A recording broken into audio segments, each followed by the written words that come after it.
destroyed in that last game. But this game, he's really recovered, despite the early start that Sumail had. His item progression is really strong right now. He's going to hit a BKB at a really reasonable timing. That Blink Dagger has done so much work, and he's 2-0-3, and he's just put so much pressure on the map. And I'm starting to see why C-Deck is so dominant as bottom. PPD is going to get caught out of position too. Yeah, he's done for. C-Deck, he throws out the weave the last half second there. They actually give the kill to Disruptor. Looks like they wanted to back up immediately because they knew there was a possibility of recourse. Universe, oh, not quite enough. Great glimpse out from Q, and the double TP out. Nope.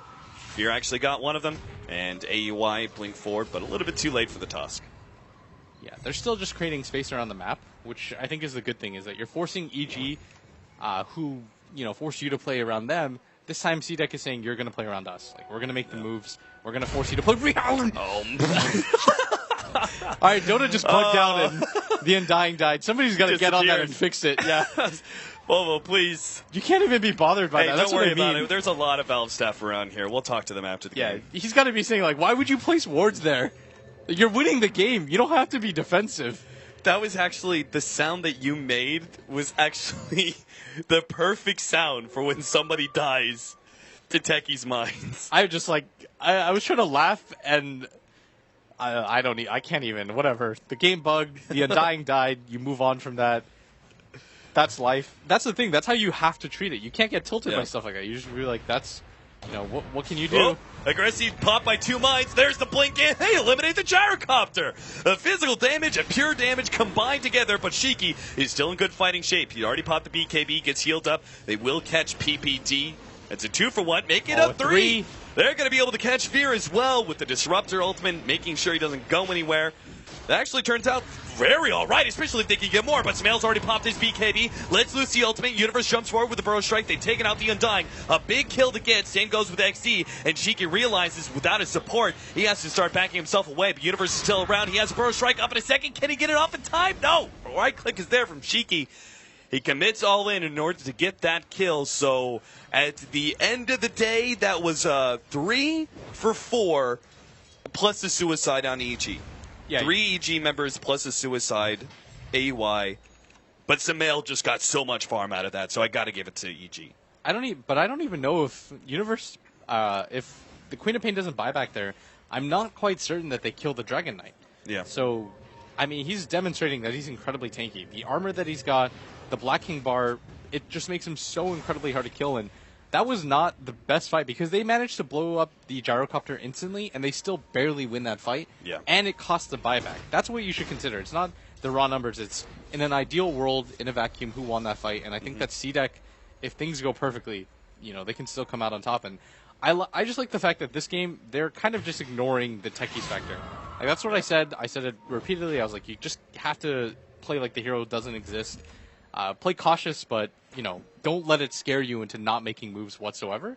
And they're doing it this game. Like, they're getting aggressive on the map. They're willing to take these fights. And I like that they're finally starting to apply pressure, but they have to be so careful about not overcommitting because Universe... the Epicenter's coming in. Universe is going to be able to just a one-man Burrow Strike. Already the Met goes off in order to save XC. Double Snowball comes down. He actually locks Universe in. Good Shalgrave is actually going to be able to buy more time for Universe, who has a Burrow Strike up in a second. There goes XC with Fear coming in from behind. He's got BKB plus double damage, but Sumail is already dead. Fear makes the blink away from the Tombstone now.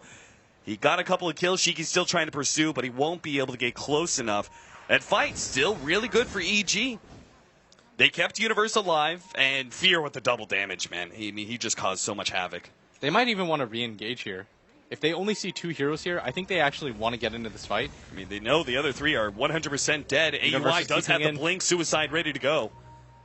Oh, I don't actually know if they can catch somebody, but here we go. There it is. Suicide comes in. That combination, man. That's what I was talking about. I'm sorry, Blitz. Man, you're a push genius. techies is crazy, but... He was doing it before, all right? The blink, it's the physical damage. He, blinks in, instant, gigantic nuke, plus Sonic Wave pure damage. I mean, it's pretty godlike. PPD might not even go down here. Shiki's getting turned around on. They don't actually have any damage dealers, so it's probably pretty unlikely. Yeah, they actually glimpse back PPD. Q that actually tries to finish him off, but oh dear, Fear's going to come in for the cleanup, and C-Deck. They just get that first initial fight, right? It was 4 for 4, but one of them was suicide. It was okay, that's a really even fight. There was a buyback as well. super even, but CDEC just maybe half a step behind. And then the next team fight, they're a full step behind. And then it seems like this team fight, they're just 2, 3, 5, 10 steps behind EG. The problem is that, I mean, you know that Universe has his epicenter up, and you're just going for a tier 1 tower. There's so many different angles that he can come in on, and he didn't even hesitate. He saw the opportunity. He doesn't even wait for anybody to set him up. He's like, I'm just going to go in here. This looks like a really good fight for us to take. Yeah. And CDEC, they should not have been surprised by that. Like, Universe has been playing Sand King so well this entire tournament. How do you allow him to just set up like that? That was the freest initiation I've seen him have all tournament. Like, EG's almost always been initiated on in a lot of these engagements with that Dragon Knight Blink Dagger, but this time, EG finally take a really clean fight, and that was an ideal fight for them, and CDEC just took so much damage. Like, they don't have a BKB on their gyrocopter, so you can't really survive engagements like that, and that's the biggest thing, is if your gyrocopter doesn't have a BKB, if he doesn't have a Satanic, he doesn't have the best way to get re-engaged back into those fights. So once he's at 400 HP, EG is going to all-in him every single time, and they have to start respecting that Sand King ultimate, because Universe is just ruining them. The BKB is finished up now for the gyrocopter. We'll see if that changes things for CDEC, but they're rapidly losing the net worth. They just got to go once they have it. Yeah, Sumail's got 15,000 compared to the 11,000 the Dragon Knight in second place, and he's about to grow that even further. Trying to take that tier 2 tower. He's actually going to come back for it. Shiki still got the blink, though. Sumail's just playing mind games with Shiki. But it looks like the deny is still going to be there. And EG, actually immediately, this is interesting, they force a lot of effort in that top lane, immediately TP out down to the bottom lane, smoke up, and go straight to Roshan. And this timing is going to be so quick, they're not really going to see this coming in. This might be what EG need to start taking more fights around the map, because with this Roshan, it's going to be hard to kill Sumail twice, and both times he's ended up with a triple kill, and I think they actually do. They're headed down. This could be a game-winning fight, but they don't know that Universe is smoked up still and waiting in this corner. Oh, they may be distracted by AOA. Here comes Universe. He makes the blink in burrow. Only eliminate Q, but it's still a great ultimate to be able to pass. Aggressive trying to finish off Universe. When he gets a burrow strike away. Undying already down and out. Sane goes with the tombstone. Sumail's going to run out of his BKB, though, and Shiki and Aggressive will just focus him down. Nice two-man burrow strike. Sumail's still left alive, but he will go down eventually. Universe, sandstorming his way in, is actually going to survive a bit longer. He'll actually just walk away. Just no vision there from CDEC. 2 for 1, it looks like, with CDEC now poking their heads inside the Roshan pit. They're going to try and take it. It's at half HP. EG, seems like they have to give this one up. Fierce just going to push in middle. That Frozen Sigil allows them to do this so easily, and they've got the Elder Dragon form level 3. CDEC with such a beautiful fight, and the thing is that Universe was just a little bit too far to hit the burrow strike onto the gyrocopter, who popped his BKB. And Sumail went in at the same time, but his ultimate actually didn't do any damage to anybody. Like, they killed 2 heroes that don't really provide too much, but CDEC's real tanky, beefy heroes, you've got the Dragon Knight who popped his BKB and just went to town. Same with the gyrocopter. It was way too hard for EG to take that fight. That is the right way to play it, though, as Evil Geniuses, to focus on the surrounding supports of CDEC. Don't go for the gyrocopter unless you get the jump on him without BKB. Don't go for the DK. Kill the surrounding heroes, and then either you've won the fight so much that you're able to 5 versus 2, or you just use your mobility to get out and probably be at a kill advantage. I mean, we've seen it kind of cut and dry so many times now that EG, like Sumail, basically is able to sack himself for them getting a couple of kills, and then heroes like Fear and Universe are still able to get out scot-free. Yeah, Sumail just needs a little bit more backup, and he needs more damage. Like, he just... you can't rely on the ultimate anymore with this amount of BKBs, or he has to just wait it out a little bit longer. Because right now he's blinking in, getting the BKB ultimate off, but it's wasting a large portion of his BKB timing, which is already down to 7 seconds. Like, it does take quite a little. It's like 2 seconds off for the Requiem. Add another second for when you have to position to get the blink off, and then half of your BKB timer is over just setting up an ultimate that doesn't deal damage to either of the cores on CDEC, and so. CDEC, they've got such tanky cores, like an SNY, BKB, Dragon Knight. Those aren't easy heroes to kill. Oh, that Aghanims, it's coming for AUI. He's 3/4 of the way there. CDEC, though, Tier 1, and they didn't even use Elder Dragon for him. They'll pop it now to go for the Tier 2. Of course, the Glyph is up, top lane's pushing in, bottom Tier 2 is also being threatened as well. CDEC, in order to make this a really fair trade, almost seems like they have to go into straight Tier 3. Yeah, they might actually do that because they know that AUI has to respond to this. He's going to try to TP out, but they've got no mines in this mid lane, and CDEC, I think, are well aware of this and are going to continue to go for this. And so much damage being dealt to their mid-tier 3 tower, and they're still not quite set up. Universe is just going to go in, but this is just to buy time and try to scare CDEC and make them reconsider. But I mean, they're so set up right now, and EG just had no time to respond. Yep. In game number 1, CDEC didn't really utilize that first Aegis they picked up, but game 2 here, they want to try and make it a tie. CDEC have already taken down tier 1, 2, and 3, but will stay shy of that melee Rax. Get a little scared, and I can't say I blame them. The Elder Dragon form was about to fall, so it's still a lot of net worth that they just picked up. Aggressive now has 4,800 gold.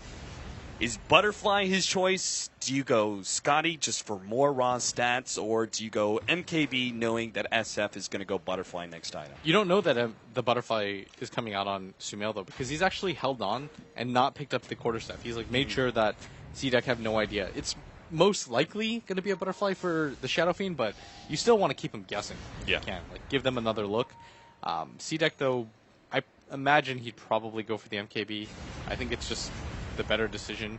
You know that there's a really high likelihood that Sumail goes for the Butterfly, because Sumail's not going to get an MKB in anticipation of the Butterfly of the Gyrocopter. Like, he can't really guess wrong, whereas the Gyrocopter can afford to. Yeah. Oh, Jesus. Shivas is almost finished up for Universe. So his initiation going to be buffed up so much more. Queen of Pain must be a Scythe of Vice then, if we already have a Shivas. Yeah, I think it's a pretty good call right now. You need something because the BKB timers are getting lower, and the Dragon Knight is just so hard to kill in a straight-up fight. So you probably just need to kite their cores. Like, that's the advantage of having a Hex when you can blow up like 3 of the heroes that don't really tank very much. Oh no, that Aghanims is there. They're mass pinging out the minefield sign. They can't go uphill. They can't do it. So AUI managed to farm up the Aghanims like just in time. CDEC were in I think a really great position to finally force the Aegis in exchange for Rax. But with the mines already set up, they have to push a different lane, and that's just the hardest thing. It's now going to just stall up the game dramatically. They're going to have to go through bottom or top if they want to try and push the barracks in the next 5 minutes. Yeah, and AUI with that timing, it's going to make things really difficult, and you're definitely right. CDEC wanted to go for that fight. They had the Elder Dragon form back up. They've been feeling pretty confident with how all of these fights have been going. It's not even like Aggressive has to spend his money. Like, he's going to sell the Ring of Aquila, but they were still winning fights even without him having a damage dealing item, and now Sumail fully completes that his Butterfly, but I think that this... he actually gets a Butterfly of his own, and I guess nobody on EG is going to get an MKB, but most of EG's damage is primarily magic and the ability to kite. So I guess the Butterfly isn't a terrible choice, but you would want to be able to kill this Sumail a little bit faster. All right, 23 to 17, 32 minutes in, a 12,000 experience lead and 7,500 gold lead. 2 evil geniuses. But CDEC just recently, thanks to a fight around Roshan, were able to get themselves a significant edge, which allowed them to take multiple towers and almost gave them the opportunity to be able to push into the base. But now that one opportunity is kind of close, and they're going to try and force open another one through a 4-man smoke. Already making their way back to the middle lane to see if they can catch anybody from EG. Just no opening to be found. Yeah, I think they have a pretty good inclination that EG's all the way up here at this top lane. They have so many wards in the jungle and this outer area that they must spot them, yeah. Once they see that they're in this area, they